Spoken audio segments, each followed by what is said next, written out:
নমস্কার, রূপাস রসোই ঘর থেকে আপনাদের সবাইকে স্বাগত জানাই। আশা করি সবাই ভালো আছেন। আজকে আমি আবার একটি নতুন রেসিপি নিয়ে চলে এসেছি। আজকে আমি বানাবো চাল কুমড়োর কোফতা। কোফতা আমরা বিভিন্ন জিনিস দিয়ে বানিয়ে থাকি, আজকে তাই বানিয়ে দেখাচ্ছি চাল কুমড়োর কোফতা কারি। চলুন দেখুন তাহলে চাল কুমড়োর কোফতা কারি কী করে বানাচ্ছি। আমি চাল কুমড়ো কোফতা বানানোর জন্য মিডিয়াম সাইজের একটা চাল কুমড়ো নিয়েছি, এরকম করে কেটে ধুয়ে পরিষ্কার করে নিয়েছি। এবার খোসাটা খুব সুন্দর করে পরিষ্কার ধুয়ে ছাড়িয়ে নিয়ে আমি একটা গ্রেটারে গ্রেট করে নেব চাল কুমড়ো। দেখুন চাল কুমড়োটা গ্রেট করে নিচ্ছি এরকম করে।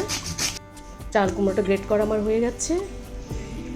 এবার আমি একটা ছাঁকনিতে এই চাল কুমড়োটাকে নিয়ে রসটাকে চেপে চেপে বের করে নেব, কারণ লাউ চাল কুমড়োতে প্রচুর জল থাকে। যেহেতু আমি কোফতা বানাবো, এই জলটাকে ভালো করে ছেঁকে একদম শুকনো করে নেব। আপনারা একটা সাদা কাপড়ে বেঁধেও চাল কুমড়োর রসটাকে বের করে নিতে পারেন। আমি আমার সুবিধার জন্য এটা করেছি।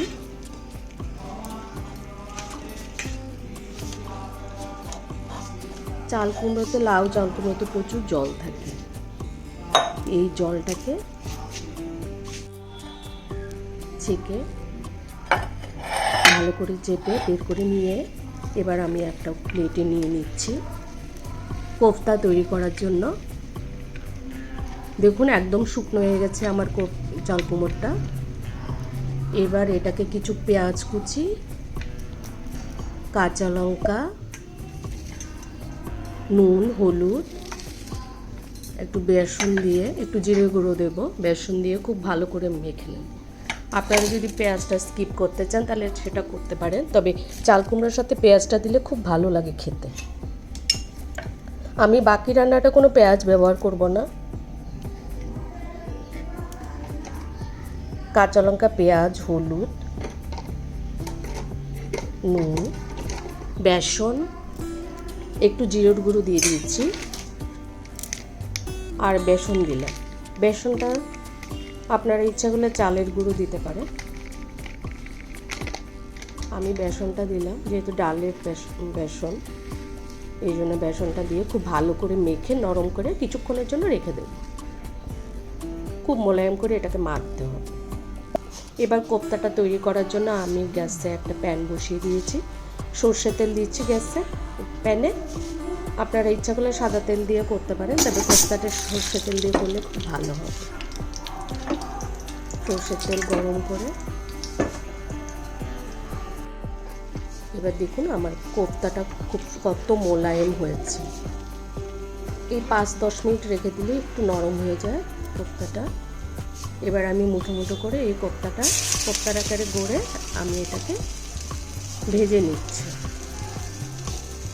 আপনারা আপনাদের পছন্দ মতো কোফতার আকারটা করতে পারেন, গোল করে দিলেও ভালো লাগবে, তবে আমার এটা খুব ভালো লাগে এরকম করে কোফতাটা তৈরি করলে। সর্ষে তেলে এই পুট করে সুন্দর করে ভেজে নেব। কোফতাটা ভাজতেই যা সময় লাগে, রান্না করাটা খুব একটা সময় নেয় না। আমার এক পিঠ কোফতাটা হয়ে গেছে, দেখুন প্যান থেকে এমনি ছেড়ে আসছে। আমি এবার কোফতাটাকে উল্টে দেবো অপর পিঠ ভাজার জন্য। আমার কোফতার পরিমাণটা একটু বেশি হওয়াতে একসাথে ভাজা যাবে না, আমি দুটো ব্যাচেই ভেজে নেব। দুবার করে ভাজতে হবে। এই রেসিপিটা আপনারা লাউ দিয়েও করতে পারবেন, আমি চাল কুমড়ো দিয়ে করেছি। একই প্রসেস, এটা লাউ দিয়েও করা যায়। দেখুন কি সুন্দর করলে লাল লাল করে কোফতাগুলো ভাজা হচ্ছে। আপনারা এরকম করে কোফতাগুলোকে সুন্দর করে ভেজে নেবেন। আমার একটা ব্যাচের কোফতা একদম রেডি। এবার আমি আস্তে করে নামিয়ে নেব।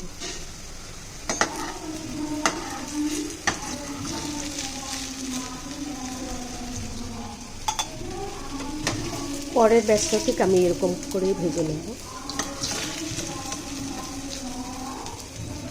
এই কোফতাটা রান্না করতে খুব একটা মশলা প্রয়োজন হয় না।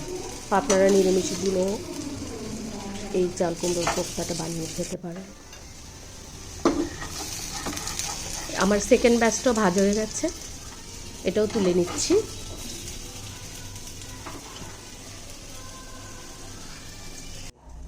দেখুন আমার কোফতার পরিমাণ 4 জনের জন্য একদম পারফেক্ট।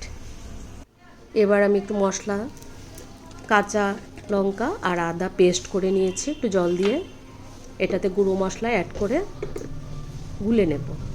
হলুদ, লঙ্কার গুঁড়ো, জিরে, ধনে,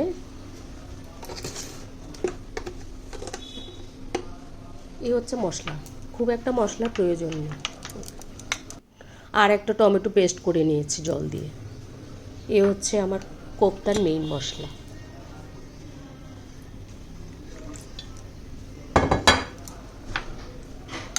এটা দিয়ে আমি কোফতাটা বানাবো।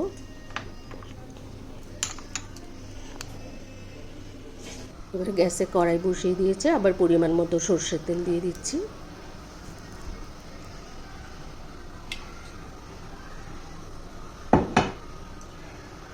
এবার আমি দুটো শুকনো লঙ্কা, তেজপাতা আর একটু গোটা জিরে ফোড়ন দেব। আপনারা ইচ্ছে করলে গোটা গরম মশলাও দিতে পারেন, আমি এখানে দিলাম না। এটা গোটা জিরে দিয়ে দিয়েছি। এটা খুব সুন্দর করে ভাজা হলে, একটা সুন্দর গন্ধ বেরোলে আগে থেকে গুলে রাখা ওই গুঁড়ো মশলাটা আদা কাঁচা লঙ্কার সাথে এই মশলাটা দিয়ে দিলাম। এই মশলাটা খুব সুন্দর করে নাড়াচাড়া করে ভেজে নেব। একটু জলও দিয়ে দিয়েছি।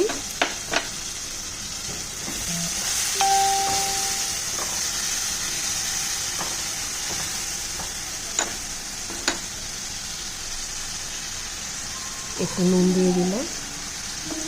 এবার একটু নাড়াচাড়া করে মশলাটা কাঁচা গন্ধটা চলে যাওয়া পর্যন্ত অপেক্ষা করছি।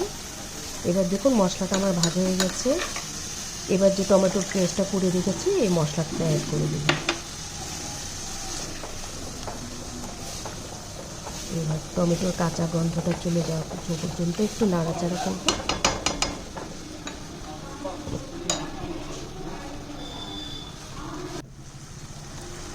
দেখুন আমার মশলাটা একদম ফুটে উঠেছে, তেলও ছেড়ে দিয়েছে।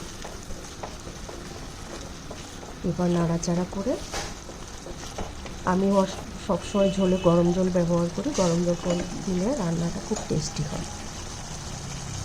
এবার গরম জল যোগ করে দিচ্ছি। যতটুকু পরিমাণে কোফতাটা ঝোল রাখবো ঠিক ততটুকুই জল দিলাম।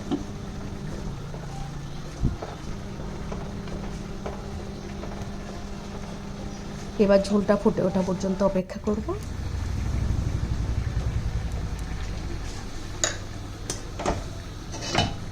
ঝোলে জলে মশলা একটু ভালো করে সেদ্ধ হয়ে যায়, 2 মিনিটের জন্য একটু ঢেকে দিলাম।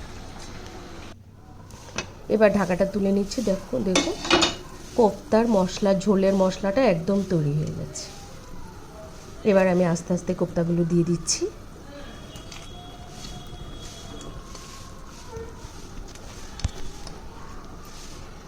সবগুলো কোফতা দিয়ে আস্তে আস্তে ঝোলের সাথে মিশিয়ে দেব। এই কোফতাগুলো দেওয়ার পরে খুব একটা নাড়াচাড়া করলে খুব ভেঙে যাওয়ার সম্ভাবনা থাকে, তাই সাবধানেই নাড়াচাড়া করতে হবে। ঝোলটা একটু ফুটে উঠেছে, আমি সামান্য একটু ঢাকা দিয়ে দিলাম যাতে ঝোলে মশলা আর কোফতায় খুব সুন্দর করে মিশে যায়।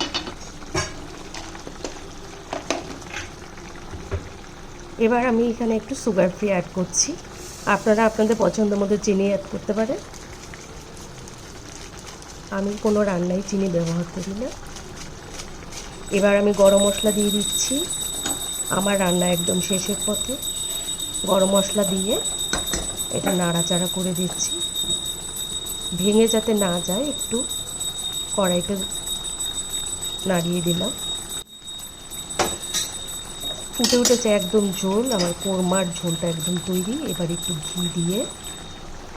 ঘি গরম মশলা দিয়ে একটু হালকা করে মিশিয়ে এবার আমার নামিয়ে নেওয়ার পালা।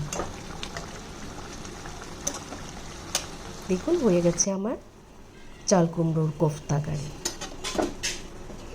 এবার আমি আস্তে আস্তে কোফতাগুলো নামিয়ে নিচ্ছি একটা বাটিতে। আপনাদের যদি এই রান্নাটা দেখে ভালো লেগে থাকে আপনারা এই বানানটা বানিয়ে খেতে পারেন, পরিবারের সবাইকে খাওয়াবেন। এবার আস্তে আস্তে কোপ্তাটা নামিয়ে নিচ্ছি। আমার কোপ্তাটা একটাও ভাঙেনি, প্রত্যেকটা কোপ্তা আস্তে আস্তে রয়েছে। দেখুন, নামিয়ে নিলাম কোপ্তাগুলো। দেখুন কি দুর্দান্ত হয়েছে দেখতে, যেমন রং তেমন দেখতে সুন্দর হয়েছে, তেমন গন্ধ। এবার আমি শুকনো লঙ্কার কিছু ধনেপাতা ছড়িয়ে সাজিয়ে পরিবেশন করছি। আমার রান্না যদি ভালো লেগে থাকে তাহলে আমার চ্যানেলটাকে সাবস্ক্রাইব করে আমার পাশে থাকবেন। ধন্যবাদ সবাইকে। সবাই ভালো থাকবেন, সুস্থ থাকবেন। দেখা হবে আবার পরবর্তী নতুন কোনো রেসিপি নিয়ে।